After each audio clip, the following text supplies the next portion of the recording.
Te retrouver pour cette petite vidéo et aujourd'hui je voudrais te parler des signes, comment les défunts, nos proches disparus se manifestent à vous, par quel biais, des fois inattendus.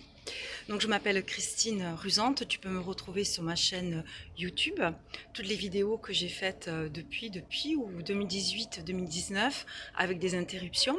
Je suis également sur TikTok, donc je remercie bien sûr les nouveaux abonnés, ceux qui me soutiennent, ceux qui m'encouragent.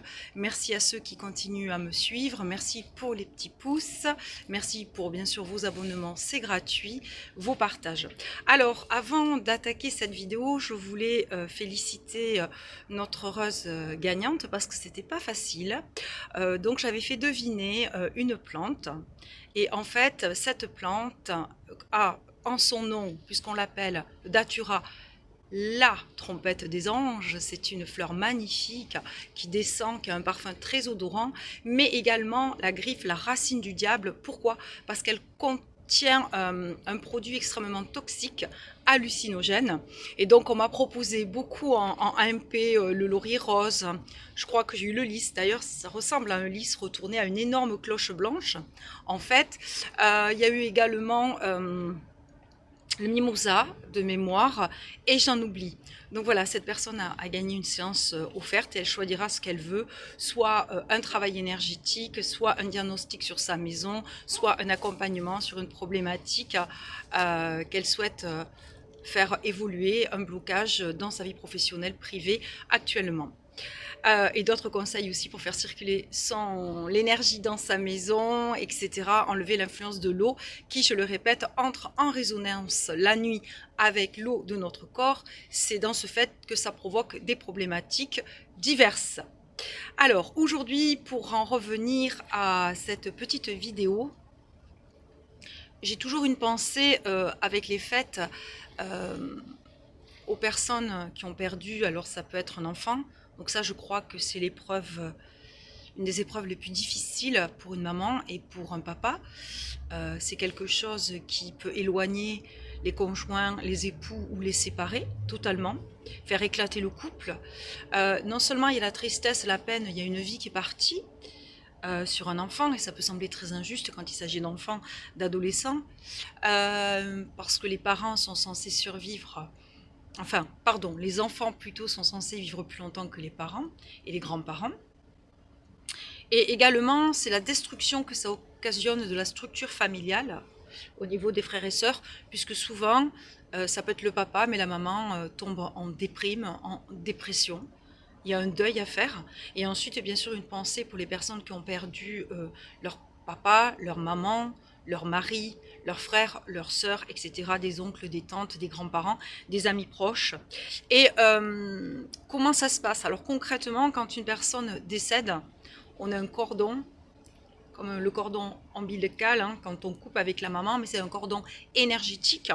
Et donc là, il faut savoir que les défunts, moi j'ai eu ces cas-là, ça a été pour moi et pour des proches, peuvent se manifester durant 2, 3, 4 jours. Ils restent présents encore avec le corps énergétique avant de quitter ce monde, ce plan-là, on va dire, ce monde de la matière terrestre.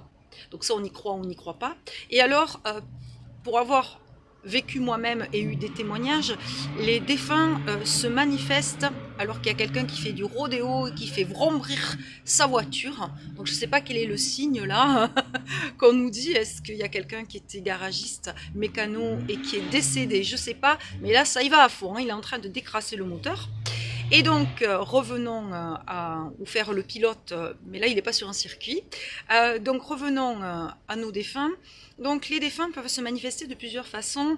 Moi, dans ma famille, il y a une personne qui gardait la maison, puisque c'est une maison isolée en campagne. Et donc, la personne, je précise, était athée, a ressenti une très très agréable odeur. Alors c'était pas une odeur de cuisine, il y avait personne, voilà. J'ai une autre personne aussi qui a ressenti dans sa chambre une odeur très très agréable. Ça peut être également aussi, j'ai des personnes qui voyaient sur des miroirs, ils voyaient les défunts, c'est arrivé. Il y a des personnes aussi qui font l'écriture, hein, vous savez, automatique, qui se connectent aux défunts, sans parler des médiums, des spirites. aussi qui entrent en contact, ceux qui les voient, hein. La clairvoyance, pardon, ceux qui les entendent, la clairaudience, hein, ça c'est pas évident. Et c'est vrai qu'il y a des enfants qui jusqu'à l'âge de 7-8 ans voient les défunts, voient d'autres énergies subtiles, certaines positives, certaines moins sympathiques. Et après, ça a tendance à se fermer. Mais il y a des enfants pour qui ça dure, ça persiste, et qui plus tard, justement, sont des médiums, des spirites. Mais je le redis toujours, nous avons tous de l'intuition, nous avons tous de l'énergie, nous sommes tous capables, toutes et tous, de soigner. Et rien qu'en caressant un animal, c'est le cas, notamment. Alors, il y a ces 3 façons. Donc, il y a la médiumnité, l'écriture, donc ça fera 4, les odeurs, les miroirs, les rêves. Hein, souvent, les défunts, après quelques temps, ils nous apparaissent dans les rêves. Et ce que je sais, c'est qu'un défunt, il décède, mais comme il ne monte pas, il faut savoir qu'il peut être au plafond, dans une pièce, il entend tout, il voit tout. Alors ça peut vous surprendre, mais c'est comme ça. Et moi, je sais que j'ai pas tendance à privilégier le cimetière, bien que j'apprécie un cimetière à la Toussaint parce que je trouve que c'est très beau, c'est très fleuri, c'est très coloré. Euh, et ils n'aiment pas forcément les défunts qu'on aille se recueillir à ces endroits-là, basse vibration. Quand on pleure, quand on est triste, ils le ressentent. Et j'ai aussi beaucoup de personnes qui consciemment ou inconsciemment retiennent le défunt parce qu'ils ont besoin d'eux. Reste encore, j'ai besoin de toi. Et il faut savoir que quand un défunt il monte, hein, avec les passeurs d'âme notamment, il va dans la lumière, il peut être notre guide et justement beaucoup plus nous soutenir et nous guider si on croit bien sûr en la vie après la mort. Euh, je vais vous donner un petit signe que j'ai eu d'un défunt récemment. Alors la journée a commencé avec le fait que j'ai retrouvé un collier qui appartenait à ce défunt, ma mère, entre autres. Et je me suis mis à porter une petite veste qui lui appartenait. Et c'était là, peut-être la troisième fois, justement ce jour-là en plus. Et dans la journée, il se trouve que je rencontre on me présente une personne, hein, qui n'est pas du tout ni médium, ni thérapeute, ni énergéticien, ni géobiologue, ni consultant, ni réflexologue, tout ce que vous voulez. Et cette personne me dit: ah oui, tu t'appelles Gisèle. Et alors moi j'ai eu un petit air surpris et très doucement, très gentiment, j'ai répondu: non, moi c'est Christine, c'est ma maman qui s'appelait Gisèle.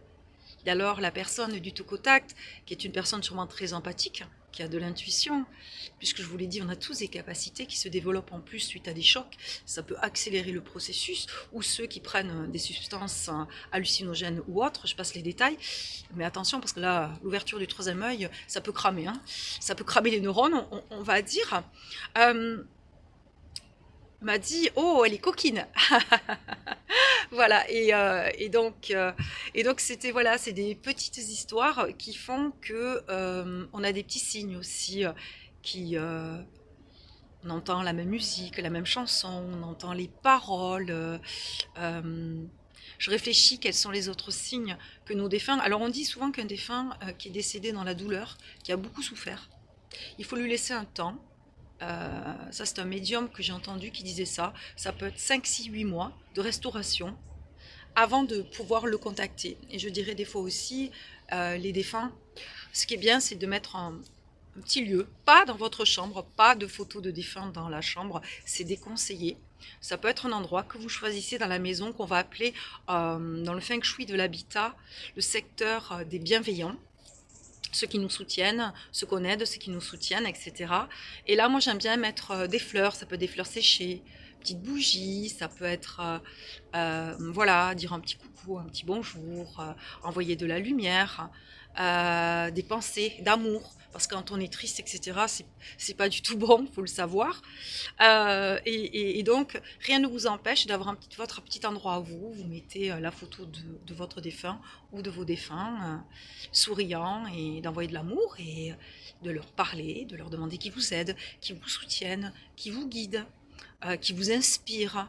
Voilà, puisqu'on a l'ange gardien, on a les guides, après on a tous ces êtres lumineux, ces êtres célestes. Après, il y a des croyances, des non-croyances. Il y en a qui parlent de l'univers, il y en a qui parlent de la source pure et originelle, hein. Toute vie, imaginez, la source de vie, la création de la nature, tout ce qui vit, l'étincelle de vie ici, et d'autres vont, en fonction de leurs croyances ou non-croyances, de leur religion, donner des noms différents. Donc ça, c'est personnel à chacun.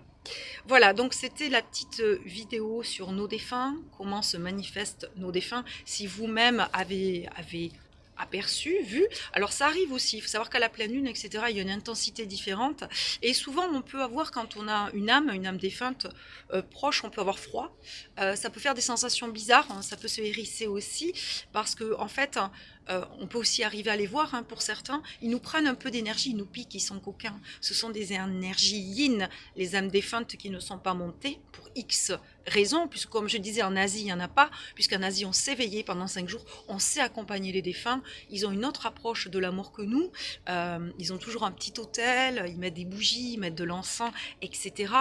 Ce qui est pour nous différent, on a tendance des fois à avoir une approche différente vis-à-vis de nos défunts.